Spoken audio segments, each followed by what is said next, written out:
Seminars give you the opportunity to practice working with others, try out new things, and benefit from other people's perspectives, insights, and experiences. Generally speaking, there are 3 different ways you can get involved in seminars and make the most of these opportunities, and these are speculating, enabling, and challenging.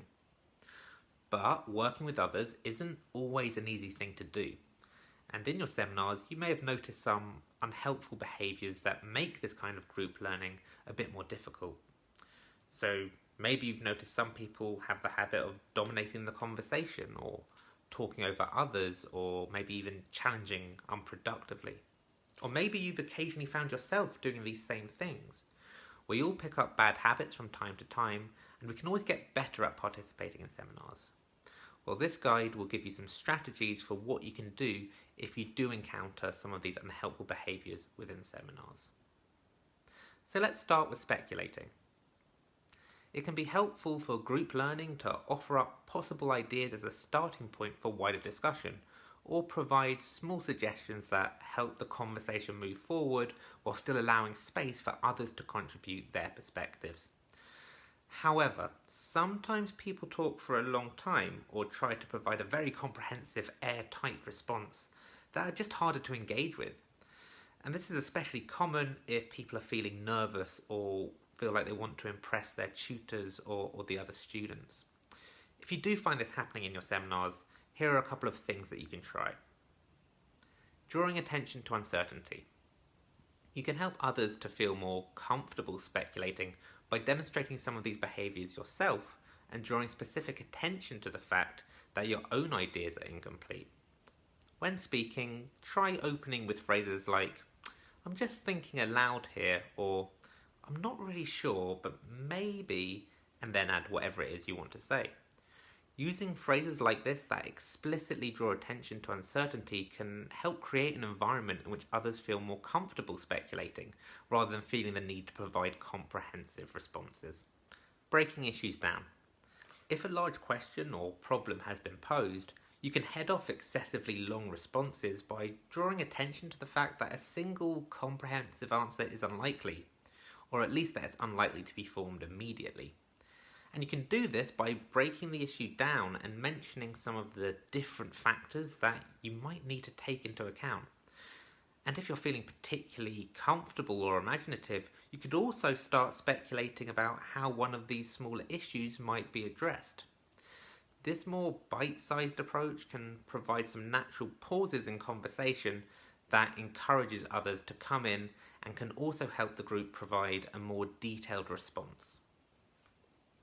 Asking how the idea can be developed further.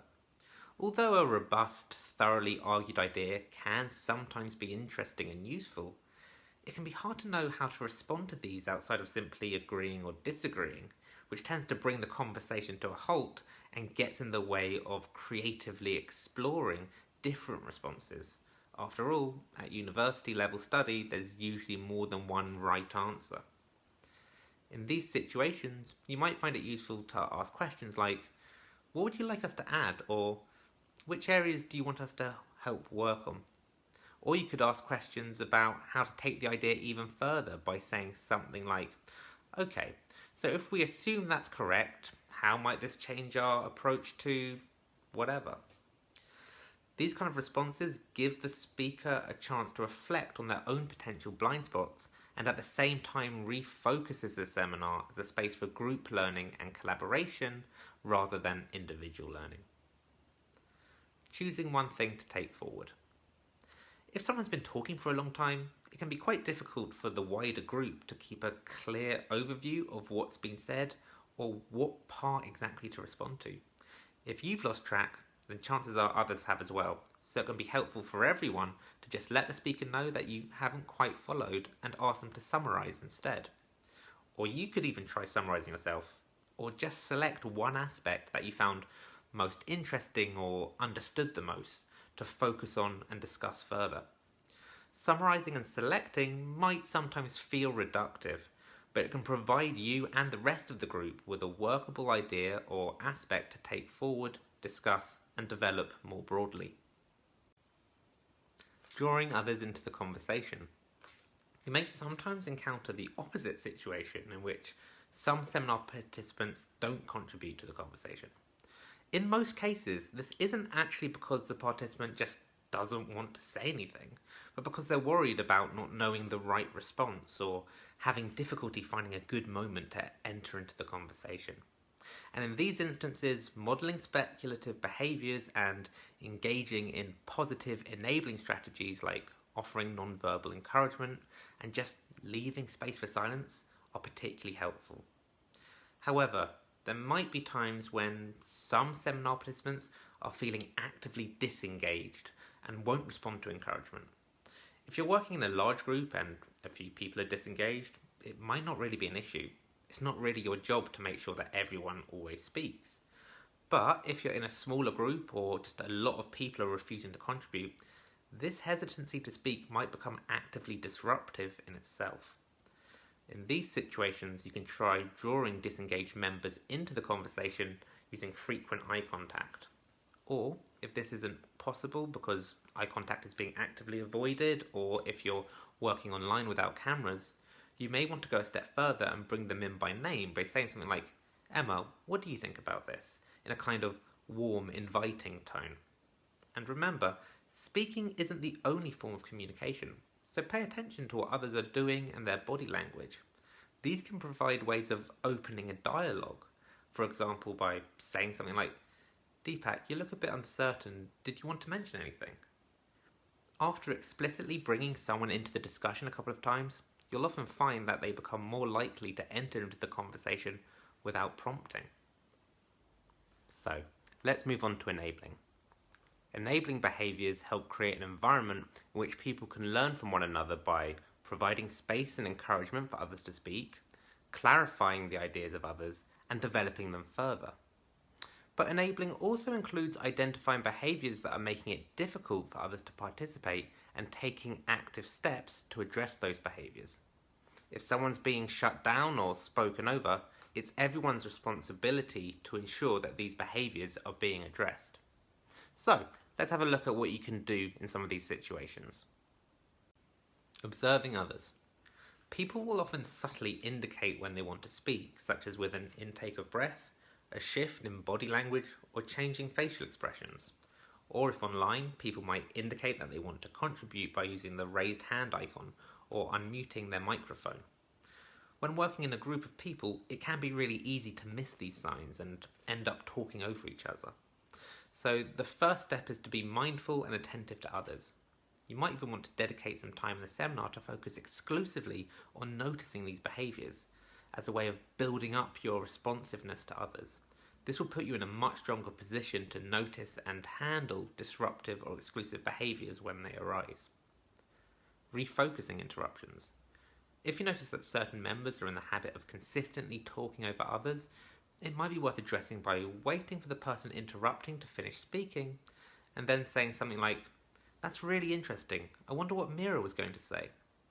This can provide space for the original speaker to voice their ideas without necessarily putting anyone on the spot or calling anyone out by saying something like, "You've just spoken over Mira." Disrupting exclusive interactions. Sometimes when people are nervous, they'll avoid looking at or talking to the whole group and only interact with one or two people. This could be a friend, someone near them, or even the tutor or seminar leader. This is more often a response to feeling stressed and overwhelmed than the result of only wanting to work with particular people. But these kinds of exclusive interactions can divide the group, making it harder for others to join in the conversation and implicitly establishing a kind of competitive dynamic between those speaking, in which the conversation just bounces back and forth between the two like a kind of tennis match, in which both speakers are trying to win the conversation by having the last word. If you notice these kind of interactions take place, here are some things you can do. Passing it over. At times, you might find yourself caught up in these kinds of exclusive interactions without even realising how it's happened. If you do find yourself in this situation, try using your position to open the conversation out to the wider group. You can do this quite subtly by redirecting your eye contact and body language to face others in the seminar and disrupt the exclusive dynamic. Or you can do it a bit more obviously by saying something like, I wonder what everyone else thinks about this, or Sean, you look like you had something that you wanted to add there. An exclusive interaction can only function if more than one person takes part, so disrupting it from the inside by passing the discussion over to someone outside of it is a great way of opening up the conversation. Intercepting. Sometimes you might notice others engaging in exclusive interactions, making it quite difficult for you or someone else to speak. You can gently remind the speakers that there are others present who might like to contribute by moving into their eye line and disrupting the exclusive interaction with your head or body. Once the exclusive interaction has been disrupted, you can then add your insights or hand the conversation over to someone that you've noticed wants to speak. If you can't do this physically because of the layout of the seminar space or because you're working online, you might want to disrupt the interaction verbally.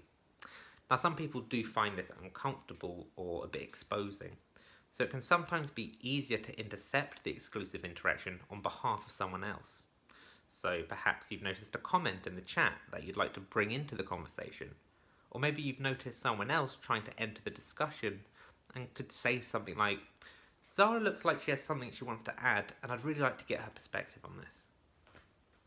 Challenging the ideas of others and having your own ideas challenged allows the group to benefit from multiple perspectives and approaches, making all of those ideas stronger. However, challenging works best when it's collaborative and productive rather than purely critical or aggressive. If someone challenges you in an unhelpful way, it can be hard to know what to do or how to respond. You might find yourself naturally becoming defensive or just wanting to avoid the conversation altogether. And these are both perfectly reasonable responses to unhelpful challenges. It's really not your responsibility alone to make sure other people know how to challenge appropriately in a seminar. So there's nothing wrong with becoming impassioned or simply stepping away in response to this kind of challenge. But here are some other strategies that you might also find helpful. Reframing. We're more likely to get defensive if we feel personally attacked, and this may well happen if the challenge is framed badly. Now, it is the responsibility of the person challenging to make sure that the challenge is framed productively and addresses the idea rather than the individual. But even if they don't do this, we can reframe it internally by depersonalizing the challenge in our own heads at least. So if the person challenging says, "You haven't thought about X," internally reframing it as, "My ideas haven't accounted for X yet," can make it easier to respond objectively.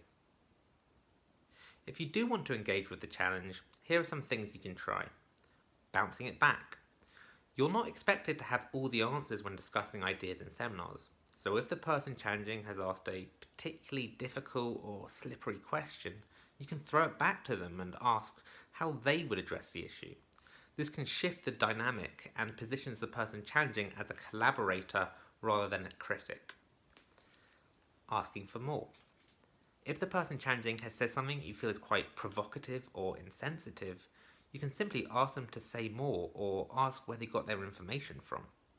It might be that the speaker genuinely doesn't realise what they're saying is insensitive or hasn't expressed themselves well, and asking for more gives them the opportunity to think through, re-examine or reframe what they're saying. Getting the person challenging to say more can also help uncover logical inconsistencies or unconscious bias and give you a bit of time to reflect on a possible response. Echoing. If you respond to an unhelpful challenge, it's not uncommon for the person challenging to say that you've just misunderstood or you're twisting their words. So if possible, try and note down and echo back the exact language or phrases they've used by saying something like, "So when you say," whatever it is they said, "it implies that," etc. This strategy gives the challenger the chance to see how their language is likely to be interpreted and avoids getting into a circular debate about what was said and what wasn't said.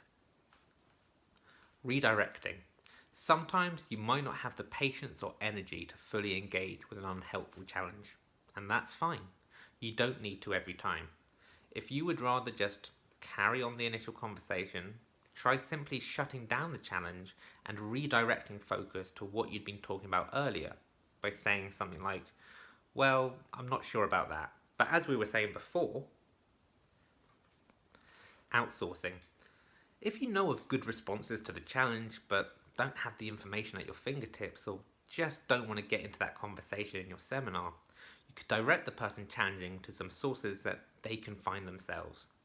For example, you might say something like, I don't really have the response to that here and now, but Judith Butler has a book on that which might be worth reading. Outsourcing the unhelpful challenge can free you of the obligation to respond and puts the responsibility back on the person challenging to fill their own gaps in knowledge. Everyone has a part to play in managing unhelpful behaviours and ensuring a seminar runs smoothly, and this includes the member of staff who will often be facilitating or leading the seminar. So if you notice some particularly challenging behaviours that you just don't feel comfortable managing yourself, you can always bring this to the attention of the staff member during or after the seminar so that they can effectively address the situation.